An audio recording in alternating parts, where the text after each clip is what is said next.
নমস্কার বন্ধুরা, বাণীকথা চ্যানেলে আপনাদের সকলকে স্বাগত জানাই।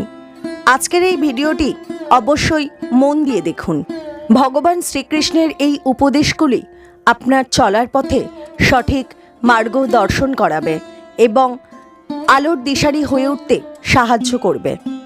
ভগবান শ্রীকৃষ্ণের কথাগুলি অবশ্যই শুনুন, মনে শান্তি পাবেন, নিজেকে নতুন করে খুঁজে পাবেন। এই ভিডিওতে শ্রীকৃষ্ণের বলা শ্রীমদ্ ভগবদ্ গীতাকে সংক্ষিপ্ত আকারে বলা হয়েছে। শ্রীকৃষ্ণের বলা এই উপদেশগুলি এতটাই মূল্যবান যে কেউ যদি জীবনে সঠিকভাবে এই উপদেশগুলি পালন করে তাহলে তার জীবন বদলে যাবে এবং সে এক সুন্দর, সুখী ও শান্তিপূর্ণ জীবন কাটাতে পারবে। ভিডিওটি শুরু করার আগে যারা এই চ্যানেলে নতুন তারা অবশ্যই চ্যানেলটি সাবস্ক্রাইব করুন আর বেল বাটনে প্রেস করে রাখুন আরও এই রকম নতুন নতুন ভিডিও পেতে। ভিডিওটি দেখে ভালো লাগলে একটি লাইক করবেন এবং সবাইকে শেয়ার করবেন যাতে তারা এই ভিডিওটি দেখে উপকৃত হয়, এবং কমেন্ট বক্সে জয় শ্রীকৃষ্ণ লিখতে ভুলবেন না। তাহলে আসুন শুরু করি। কিছু মানুষ চিরকাল দুঃখে থাকেন, বলেন যে দূরত্বের কারণে ওনাদের ভালোবাসা সমাপ্ত হয়ে গেছে। এমনও কিছু মানুষ আছেন যারা বলেন যে দূরত্বের জন্য ভালোবাসা বৃদ্ধি পায়। কেউ বলেন কাছাকাছি এলে ভালোবাসা বৃদ্ধি পায়, কিন্তু আসল সত্য হলো এটাই যে দূরত্ব ভালোবাসা পরিমাপ করার কোনো মাপদণ্ডই নয়। চাতক পাখিকে দেখুন, সারা বছর সে অপেক্ষা করে যে কখন বর্ষা আসবে আর ওর তৃষ্ণা নিবারণ হবে। বর্ষার জল ছাড়া ও আর অন্য কোনো জল পান করে না। তাহলে বলুন, এই যে দূরত্বের জন্য ওদের ভালোবাসা কি সমাপ্ত হলো? এই ভালোবাসা আপনার মানসিকতা বুঝতে পারে, সে আপনার মনে লুকিয়ে থাকা আবেগ বুঝে নিতে পারে। তা সে আপনি যতই দূরে চলে যান না কেন, যতই কাছে আসুন না কেন, শুধু নিজের আবেগগুলিকে কখনো মলিন হতে দেবেন না, স্বার্থ জড়িয়ে ফেলবেন না। প্রেমকে পবিত্র করে তুলুন, এই প্রেম ক্রমাগত বৃদ্ধি পাবে। আসুন আর এই ভালোবাসার সাথে বলুন রাধা রাধা। অন্ধকারাচ্ছন্ন রাত্রি যদি এসে থাকে তাহলে আলোকিত প্রকাশ নিয়ে সূর্যও অবশ্যই আসে। রোগ যদি এসে থাকে তাহলে তার ওষুধও অবশ্যই আসে। সমস্যা যদি আসে তাহলে সেই সমস্যার সমাধানও নিজে থেকেই আমাদের কাছে চলেই আসে। এই সংসার, এই জীবনের শুধুমাত্র একটাই নিয়ম আছে, আর তা হলো এটাই, এই সংসার হলো একটা চক্রের মতো। এতে শাশ্বত বলে কিছু নেই, নিত্য বলে কিছু নেই, আর যা কিছুই রয়েছে সব বদলাতে চলেছে। যদি আপনার জীবনে দুঃখ থাকে, সমস্যা থাকে, যদি আপনি বিপদ দ্বারা আচ্ছন্ন, তাহলে মনে রাখবেন সব কিছু বদলে যেতে চলেছে। দুঃখের সময় কাঁদবেন না, মনকে আরো দুঃখী করে তুলবেন না, কারণ এখানে যা কিছুই এসেছে তা যাওয়ার জন্যই এসেছে। তাহলে এত চিন্তা কিসের? আনন্দ সহকারে জীবনযাপন করুন আর আমার সাথে ভালোবেসে বলুন রাধা রাধা। এই জীবনে আমাদের দুজন সঙ্গী, এক হলো অন্ধকার আর এক হলো প্রকাশ।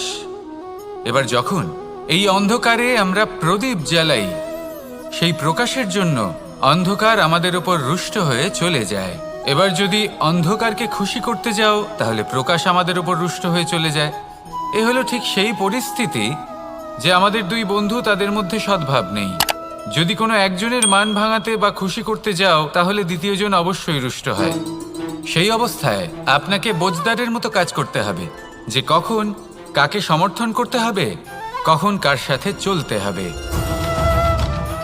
যদি পারেন তাহলে সকলকে একসাথে নিয়ে চলবেন। যদি কোনো মানুষের মধ্যে বনিবনা না হয় তাহলে তাদের মধ্যে সামঞ্জস্য বজায় রেখে সংসারের রীতিনীতির চক্র চালিত করা, এটাই তো হলো মনুষ্য জীবন। এবার এটা কিভাবে করা সম্ভব? শুধুমাত্র প্রেমের দ্বারা। তাহলে এইভাবেই সবাইকে প্রেমের দ্বারা বেঁধে রাখুন আর আমার সাথে ভালোবেসে বলুন রাধা রাধা। এই সংসারে ভিন্ন ভিন্ন ধরনের গাছ আছে, অসংখ্য ধরনের প্রজাতি আছে। কিছু গাছ পাতা দিয়ে থাকে, কিছু ফুল, কিছু ফল। কেউ ছায়া প্রদান করে, কেউ শীতলতা প্রদান করে, কেউ নিজেকে খুব কষ্ট দিয়ে এই সংসারের বিকাশে সহায়ক হয়ে ওঠে। কিন্তু এই সবার মধ্যে একটা বিষয় কিন্তু সমান। এরা প্রত্যেকেই পাতা ছাড়া, ফুল ছাড়া, ফল ছাড়া জীবিত থাকতেই পারে, কিন্তু কোনো বৃক্ষই শিকড় ছাড়া বেঁচে থাকতেই পারে না। এটাই হলো রাধার। ঠিক সেইভাবেই আমাদের জীবনে শক্তি হোক, ধন হোক বা সাফল্য হোক, আমাদের বা আমাদের পরিবারের প্রসন্নতাই হোক, এই সব কিছুর আধার হলো, সব কিছুর মূল হলো পরিশ্রম। তাই জীবনে চিরকাল পরিশ্রম করতে থাকুন। যদি আপনি জীবনে মহান হবার পথে অগ্রসর হতে চান, তাহলে পরিশ্রম করুন। এই পরিশ্রম দ্বারাই নিজের পরিবারকে প্রসন্ন করুন, নিজের বন্ধুদের প্রসন্ন করুন, এই সমাজকে গর্বিত করুন। আসুন আমার সাথে ভালোবেসে বলুন, রাধা রাধা। বাসাংসি জীর্ণানি যথা বিহার, নবানি গ্রহাতি নরোপরানি, তথা শরীরানি বিহায় জীর্ণা, ননিয়ানি সয়াতি নবানি দে। আত্মার কখনোই মৃত্যু হয় না। আত্মা শুধু শরীর বদল করে, রূপ বদল করে। আর যেখানে আত্মার মৃত্যু হতে পারে না, সেখানে প্রেম কিভাবে সমাপ্ত হতে পারে? কারণ প্রেম হলো নিজেই পরমাত্মার রূপ। কখনো সে সীতার খোঁজে বনে বনে ছুটে বেরিয়েছে, কখনো সে রাধার প্রেমে বনকে বৃন্দাবন রূপে সাজিয়ে তুলেছে, কখনো সে কানাই রূপে গোকুলবাসীদের মন জয় করে নিয়েছে, আবার কখনো সে মাখন চোর নন্দলালের রূপে সবার মনে ভালোবাসার স্রোত বইয়েছে। কখনো নিজের হাতে বাঁশি নিয়ে তাতে ভালোবাসার সুর তুলেছে, আবার কখনো নিজের আঙুলে সুদর্শন চক্র ধারণ করে ধর্ম এবং প্রেমের বিরোধীদের সংহার করেছে। কখনো সে যশোদানন্দন হয়ে গোকুলে অনেক লীলা করে বেরিয়েছে, আবার কখনো দেবকী নন্দন রূপে কংসের লীলার পরিসমাপ্তি ঘটিয়েছে। কখনো যুদ্ধ বিমুখ হয়ে প্রজাদের রক্ষা করেছে, আবার কখনো ধর্ম রক্ষার জন্য সে যুদ্ধে অবতীর্ণ হয়েছে সারথীর রূপে, এবং এই সংসারকে গীতার জ্ঞান প্রদান করেছে। এই ভালোবাসা নয় তো কি? যে গোলকে নিজের রাধাকে হারানোর পরে নিজেও পৃথিবীতে অবতীর্ণ হয়েছে এই সংসারকে প্রেমের শিক্ষা দিতে। এ প্রেম ছাড়া আর কি যে বৈকুণ্ঠে নিজের লক্ষ্মীকে হারিয়ে সেই সংসারে শ্রীনিবাসের রূপে এসেছে, এই সংসারে নিজের ভালোবাসাকে পেতে এসেছে। এই প্রেম হলো অনন্ত, এর যাত্রা হলো অনন্ত, এবং এই প্রেম যার যাত্রার কোনো অন্ত নেই আর যার প্রভাব হলো সুগভীর, সেই পরমাত্মারূপী প্রেমকে এই প্রেম দূতের প্রণাম। আসুন আর আমার সাথে ভালোবেসে বলুন, রাধা রাধা। এই সংসারে সবাই বলেন, আমি অর্জুনের মতো হয়ে উঠতে চাই। সবাই চায় যে তারাও যেন অর্জুনের মতো গান্ডীব লাভ করে। তারাও চায় যে তাদেরকেও মহাদেব এসে পশুপতি অস্ত্র দান করবেন। তারাও এটাই চায় মহাভারতের মতো মহাসংগ্রামে বিজয়ী হতে। কিন্তু সবাই ভুলে যান যে অর্জুন যা হতে পেরেছিলেন সবকিছুই অর্জন করেছিলেন। যদি আপনিও অর্জুনের মতো গান্ডীব লাভ করতে চান, তবে আপনাকেও তার মতোই শ্রেষ্ঠ কাঠ নির্বাচন করতে হবে। সেই কর্ম আপনাকেই করতে হবে। তার প্রত্যঞ্চা যাতে তীব্র হয়, তার জন্য আপনাকে সর্বশ্রেষ্ঠ দড়ি খুঁজে বের করতে হবে। আপনার বাণ যাতে ঘাতক হয়, সেই জন্য আপনাকে নতুন নতুন ধাতু খুঁজে বের করতে হবে। সেই শিক্ষা আপনাকে লাভ করতে হবে। তবেই আপনার ইচ্ছে পূর্ণ হবে। অর্জুন হওয়া বড়ই সরল।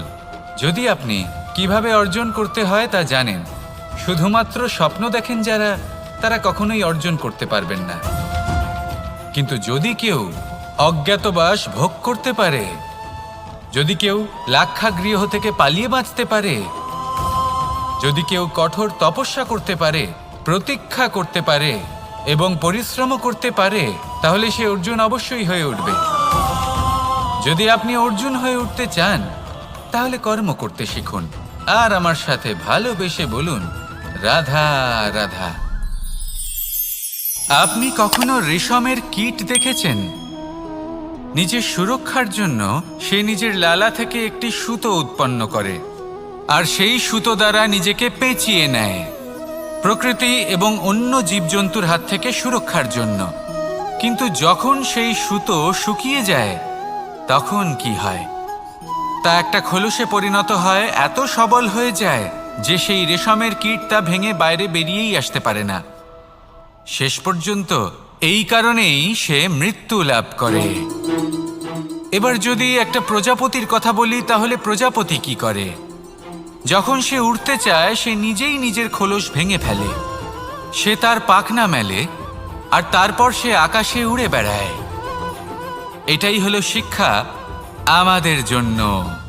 যদি আমরা আকাশে উড়ে বেড়াতে চাই, তাহলে আমাদেরকেও অন্তর থেকে সেই খোলস ভাঙতে হবে, অর্থাৎ নিজেদেরকে বন্ধন থেকে মুক্ত করে দিতে হবে।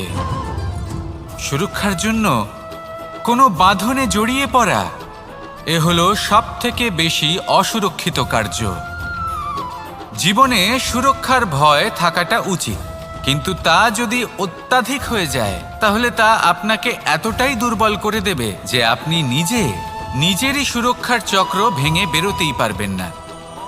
যদি আপনি নবনির্মাণ করতে চান, তাহলে আপনাকে নিজের এই সুরক্ষা কবচ ভেঙে বেরোতেই হবে, সাহসের সাথে পরিশ্রম করতে হবে। আর যদি আপনি এটা করতে পারেন, তাহলে আপনার উড়ান কেউ আটকাতে পারবে না। আসুন আমার সাথে ভালোবেসে বলুন, রাধা রাধা।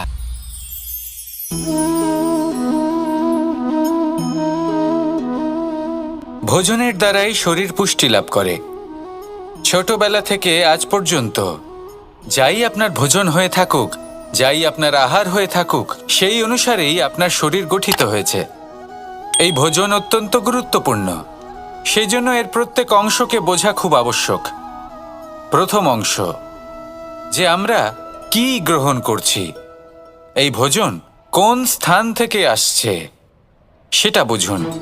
দ্বিতীয় অংশ, ভোজন কে বানাচ্ছেন। এই ভোজন সর্বশ্রেষ্ঠ তখনই হয় যখন মাতার হাতে তৈরি করা ভোজন হয়। কিন্তু যদি মাতার তৈরি করা ভোজন আপনি প্রাপ্ত নাও করতে পারেন, তাহলে সেই ব্যক্তির ভোজন তৈরি করা উচিত যিনি সাত্ত্বিক। তৃতীয় অংশ, কোন স্থানে আপনি ভোজন গ্রহণ করছেন। যে স্থানে আপনি ভোজন গ্রহণ করছেন তা সাত্ত্বিক হওয়া উচিত, তাহলে অত্যন্ত গুরুত্বপূর্ণ। এবং চতুর্থ সবথেকে গুরুত্বপূর্ণ অংশ, তা হলো এই ভোজন আপনি যার দ্বারা প্রাপ্ত করেছেন, যেখান থেকে প্রাপ্ত করেছেন, যে স্থানে বসে আপনি ভোজন গ্রহণ করছেন, তার প্রতি কৃতজ্ঞতা প্রকাশ করুন এবং ভোজন পূর্ণরূপে সমাপ্ত করুন। তবেই এই ভোজন আপনাকে সুখী জীবন দান করবে, সুস্থ শরীর দেবে, আর এই মন তা সুপ্রসন্ন হয়ে বলবে, রাধা রাধা। যদি আমি কোনো বনে যাই, কোনো নির্জন বনে, সেই বনের বিষয়ে, সেই পথের বিষয়ে, গাছপালার বিষয়ে, পশুপক্ষীর বিষয়ে আমার যদি কোনো জ্ঞান না থাকে, সেই বনের ক্ষুদ্র থেকে ক্ষুদ্রতর অংশের বিষয়ে যদি আমার কোনো জ্ঞান না থাকে, তাহলে হতেই পারে সেই বনে কোথাও আমি হারিয়ে যাব। হয়তো এমনভাবে হারিয়ে যাব, কোনোদিনও বাইরেই বেরোতে পারবো না। তাই সেই বনের বিষয়ে জ্ঞান লাভ করা আবশ্যক। এটাই হলো শিক্ষা। জীবনে বেশিরভাগ মানুষই কেন অসফল হন? ওনারা একটা লক্ষ্য স্থির করেন, কিন্তু সেই পথের বিষয়ে তারা পর্যাপ্ত জ্ঞান অর্জন করেন না। সেই পথে কি বিপদ আসতে পারে প্রত্যেকটা পৃষ্ঠার জ্ঞান তাদের নেই, আর সেই জন্যই তারা অসফল হন। আপনি জীবনে যখনই কোনো লক্ষ্য স্থির করবেন, কোনো লক্ষ্য সাধন করবেন, পরিকল্পনার সাথে সেই পথে অগ্রসর হন। সেই পথকে বোঝার চেষ্টা করুন, সেই পথের বিপদ সম্পর্কে জ্ঞান লাভ করুন, সব কিছু জানার চেষ্টা করুন, অজানা তথ্য আহরণ করুন, আর তারপর সেই লক্ষ্যের প্রতি নিজেকে সমর্পিত করুন। তবেই আপনি সাফল্য লাভ করবেন, আর এই মন প্রসন্ন হয়ে বলবে, রাধা রাধা। বেশিরভাগ মানুষই এই কথা জানেন যে আমাদের শরীর 5টি তত্ত্ব দ্বারা নির্মিত, যাকে আমরা পঞ্চতত্ত্ব বলি: জল, অগ্নি, বায়ু, ধরিত্রী এবং আকাশ। এবার এই কথা আমরা সকলে জানি, কিন্তু এগুলোর সাথে কিছু গুণ জড়িয়ে রয়েছে যেগুলো আমরা দেখতে পাই না। যদি এই গুণগুলি আমরা আত্মসাৎ করতে শিখে যাই, তাহলে সাক্ষাৎ পরমেশ্বরের দর্শন আমরা পেতে পারি। যদি কথা বলি প্রথম তত্ত্বের, জলের কথা, জল যা প্রত্যেক জ্বলনকে শীতলতা প্রদান করে।